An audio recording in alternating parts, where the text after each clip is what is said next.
let's go into there. So as we're going to there, let me just say good morning, good afternoon, good evening for those that are calling in and listening in from the Far East. We are excited for everyone to join us. As Michelle just showed on the poll, we got a good distribution of people. Quite a few from what we refer to as emerging biopharma or small biopharma, but also some large biopharma and others as well. So this should be a fairly interesting session. We will cover quite a few topics in a short period of time with the intention of really sharing with you some of the innovative or advanced clinical development thinking that's taking place. And we'll go through it relatively quickly, and then we have time at the end to answer any questions or discuss or take in any direction that you like. Our agenda is we'll start off quickly on the challenges that we see within emerging biopharma, which is primarily the focus of today. We'll talk a little bit about, Brad will cover some of the things you need to think about when you're doing front-end planning. I'll go into some emerging or innovative approaches that we're seeing around trial development. Christoph will talk about value and how you need to think about commercialization up front, and then we'll close with things that you need to think about in terms of selecting the right partner. So if we can go to the next slide and advance to the next one after that, we're going to jump directly into some of the challenges in the industry. So some of the facts on this slide should ring very familiar with many of you on the call. We know that drug development cost is expensive, and we know that the probability of success is definitely a challenge, as it is approximately 10% of compounds that go into clinical development make it into market.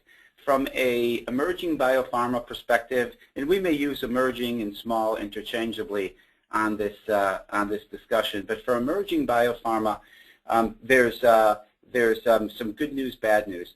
So the good news is, as many of you know, much of the innovative molecules and new compounds are coming out of entrepreneurial emerging biopharma companies. As you can see, 42% of approved products are that were in license are coming from smaller or emerging biopharma. So there's a lot of great innovation, a lot of great thinking, a lot of creativity that's taking place. On the other hand, though, a little bit lower in the slide, the probability of success, or if you will, the approval rates of small biopharma companies versus large there's a little bit of an imbalance there. So one of the things that we want to talk about today is what are some of the tools, capabilities that emerging biopharma companies should be thinking about in order to help improve their probability of success, because those are really critical to make the best use of investment dollars, et cetera. So if we go to the next slide. So Quintiles, we do quite a bit of thinking around emerging biopharma companies. And let me just set the stage, and then when we close the webinar, we'll come back to this slide.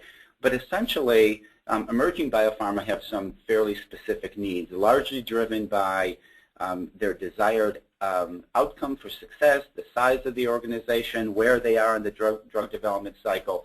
But in particular, we recognize that this notion of flexibility is very important to them.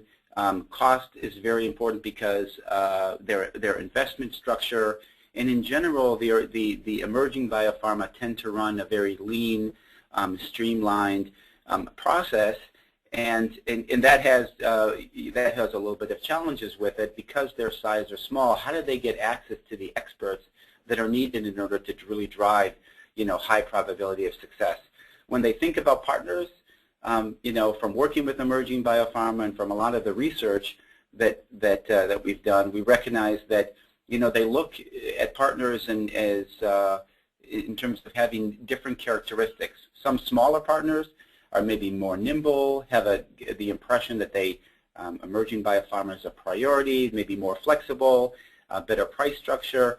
Whereas they look to some of the larger partners, the benefits over there are great experience, very deep therapeutic expertise, being able to some of a one-stop shop and get all the services from one provider, very good technology capabilities and global footprint. So one of the things that we'll tackle a little bit later in the presentation is how do you balance those when you're thinking about a partner. So those are things to think about. But let's get into the presentation, Michelle, if we can go to the next slide.